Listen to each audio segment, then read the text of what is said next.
എറണാകുളം പൂക്കാട്ടുപടിയിൽ വീടിന്റെ മുറ്റത്തേക്ക് മറഞ്ഞ കാറിനുള്ളിൽ കഞ്ചാവ് പൊതികൾ കണ്ടെത്തി. ഞായറാഴ്ച രാത്രിയായിരുന്നു അപകടമുണ്ടായത്. ഇതിനു പിന്നാലെ ഒരാൾ പോലീസ് പിടിയിലായിട്ടുണ്ട്.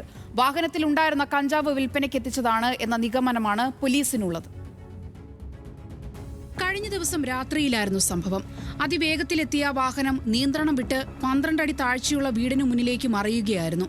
ഊരക്കാട് സ്വദേശി ജയന്റെ വീടിന്റെ മുന്നിലേക്കാണ് കാർ മറഞ്ഞത്. ഓടിക്കൂടിയ നാട്ടുകാർ വാഹനത്തിലുണ്ടായിരുന്ന യുവാക്കളെ പുറത്തെടുക്കാൻ ശ്രമിക്കുന്നതിനിടെയാണ് കാറിനുള്ളിലെ കഞ്ചാവ് പൊതികൾ ശ്രദ്ധയിൽപ്പെട്ടത്. ഉടൻ തന്നെ വിവരം അവർ പോലീസിനെ അറിയിച്ചു.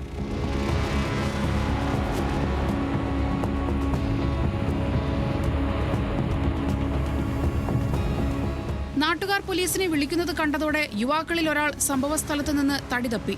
പരിക്കേറ്റ മറ്റൊരാളെ പൂക്കാട്ടുപടി പഴങ്ങനാടുള്ള സ്വകാര്യ ആശുപത്രിയിൽ പ്രവേശിപ്പിച്ചു. ഇയാളുടെ ആരോഗ്യനില മെച്ചപ്പെട്ട ശേഷം അറസ്റ്റ് ഉൾപ്പെടെയുള്ള നടപടികളിലേക്ക് കടക്കാനാണ് തടിയിട്ടപ്പറമ്പ് പോലീസിന്റെ തീരുമാനം.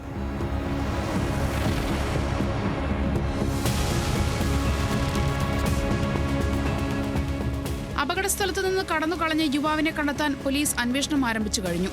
വിൽപ്പനയ്ക്കെത്തിച്ച കഞ്ചാവാണ് വാഹനത്തിലുണ്ടായിരുന്നതെന്ന് അടിയിട്ടപ്പറമ്പ് പോലീസിന് സൂചന ലഭിച്ചിട്ടുണ്ട്. വാഹനം ഓടിച്ചിരുന്ന സമയത്ത് യുവാക്കൾ മയക്കുമരുന്നിന്റെ ലഹരിയിലായിരുന്നോ എന്നും പോലീസ് സംശയിക്കുന്നു. കസ്റ്റഡിയിലുള്ള യുവാവിനെ ചോദ്യം ചെയ്യുന്നതോടെ എല്ലാ കാര്യങ്ങൾക്കും വ്യക്തത വരും. ന്യൂസ് മലയാളം, കൊച്ചി.